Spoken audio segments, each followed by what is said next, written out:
Bonjour. Pour ces séances consacrées à la présentation de la Révolution et de l'Empire dans la classe de première, donc du manuel auquel j'ai participé. Et ce que je voudrais vous proposer, c'est, autour de ces 5 séances, de suivre les points essentiels du programme pour, en quelque sorte, vous aider à synthétiser des questions qui sont objectivement difficiles. La première question que je voudrais traiter ici, c'est la question de la chronologie.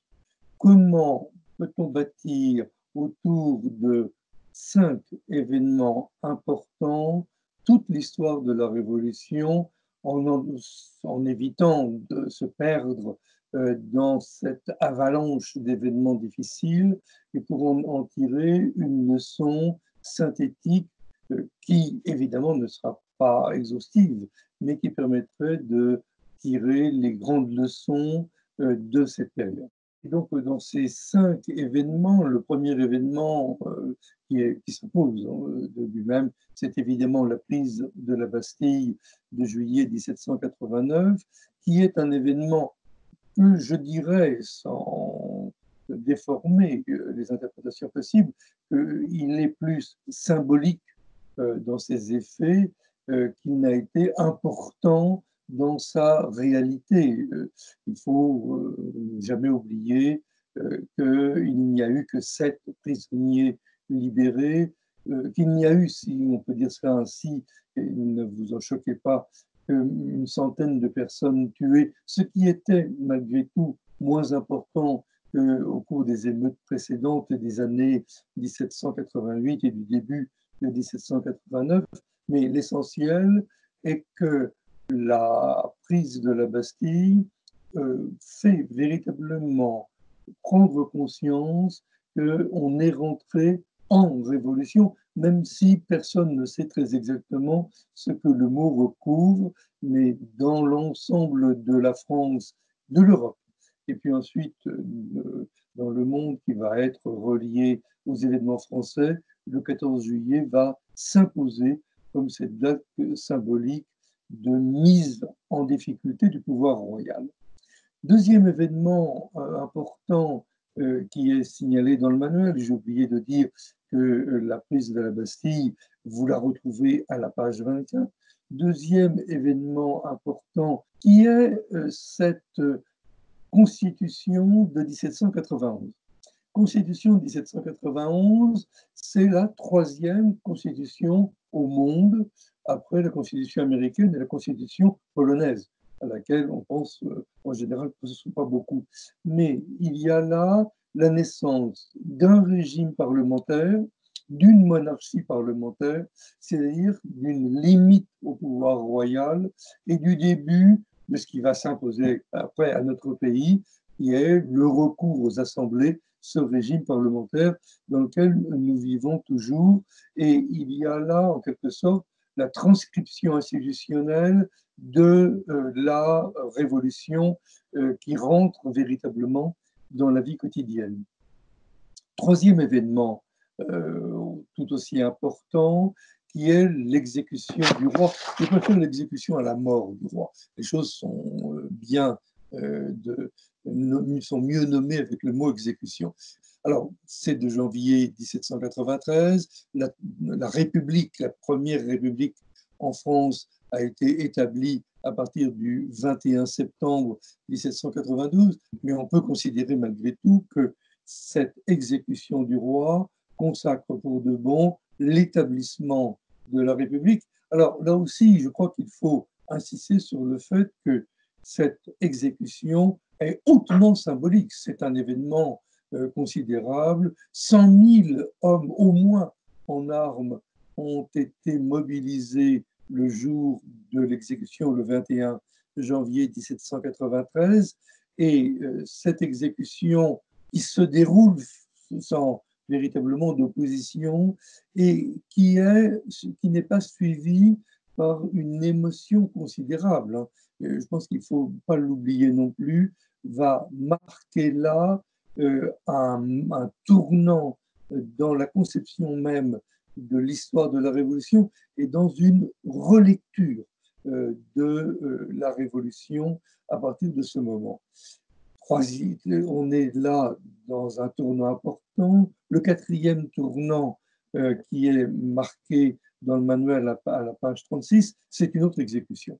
C'est l'exécution de Robespierre en juillet 1794. Alors, toujours considéré par nos habitudes historiographiques comme la fin de la terreur. J'y reviendrai à une autre occasion et je ne partage pas du tout cette idée que Robespierre a incarné la terreur. En revanche, ce qu'il est possible de dire, c'est que l'exécution de Robespierre crée véritablement les conditions de l'établissement d'un nouveau régime, d'un nouveau système révolutionnaire qui fait moins de place, il suffit de le constater, qui fait moins de place à ce qu'on pourrait appeler la révolution populaire et qui crée ce régime du directoire, qui est un régime véritablement hautement politique, qui crée un virage, un tournant très important dans les institutions et véritablement là, un autre aspect de la révolution, beaucoup moins attentif aux revendications sociales.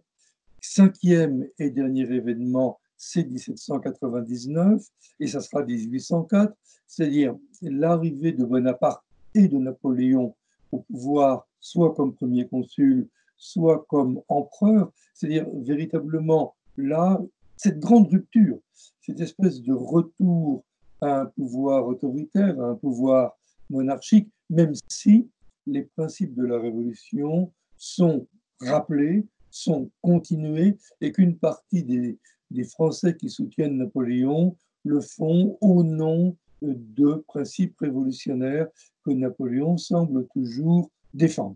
Alors, ces 5 événements permettent, à mon sens, de dégager plusieurs points synthétiques permettant de souligner l'importance et l'intérêt de cette chronologie très succincte, j'en suis bien convaincu. La premier point, première idée, c'est que ces 5 événements rappellent que dans ces années, finalement très peu d'années, 1789-1814, il y a là des mutations politiques considérables qui se sont déroulées et des mutations qui ont véritablement changé le rapport des Français à l'État, aux institutions et qui ont créé des structures inédites et des structures qui se sont contredites souvent les unes les autres. Bon, donc il y a quelque chose là qui est véritablement important à comprendre, ces luttes politiques, ces inventions continuelles et cette présence de recherche institutionnelle en permanence. La deuxième chose qu'il faut retenir, à mon avis, de ces 5 événements que j'ai cités, c'est que ces événements, je le disais à propos de la Bastille, sont plus importants pour leur signification symbolique que dans leur réalité factuelle. Ce n'est pas du tout pour les minimiser, c'est simplement pour dire qu'il faut toujours savoir articuler c'est la réalité qu'on est amené à décrire dans une classe devant des élèves, c'est-à-dire présenter très concrètement ce qui s'est passé et éventuellement bien souligner que même si apparemment cet événement a été un peu étriqué, cet événement peut comporter des éléments qu'on a du mal à expliquer, malgré tout, au-delà du fait lui-même, c'est la grande signification que ces événements ont porté, cette grande signification qui est restée dans nos mémoires et qu'il faut comprendre. Je le disais tout à l'heure pour la prise de la Bastille, je le redisais pour la mort du roi, pour l'exécution de Robespierre, qui est en quelque sorte un événement important, mais d'une très très grande complexité et qui ne se traduit pas immédiatement par des mutations tangible. C'est finalement très compliqué à articuler entre la mort d'une vingtaine de personnes le 28 juillet 1794 et l'invention d'un nouveau régime. C'est bien là ces doubles significations qu'il est nécessaire de rappeler. Cette chronologie, enfin, ou plus exactement dans un troisième point, cette chronologie rappelle aussi la grande complexité des conflits qui ont traversé tout le pays pendant ces années de la Révolution et de l'Empire. Les guerres civiles et évidemment les guerres étrangères, avec leurs répercussions, avec leur soudaineté, ont été des éléments absolument déterminants pour comprendre les ruptures de ces enchaînements dans la période, ce qui, moi, me conduit à dire qu'il est, à mon sens, préférable de ne pas chercher à penser que la Révolution a été un bloc. C'est une formule inventée par Clémenceau, ça ne me semble pas être une réalité du tout.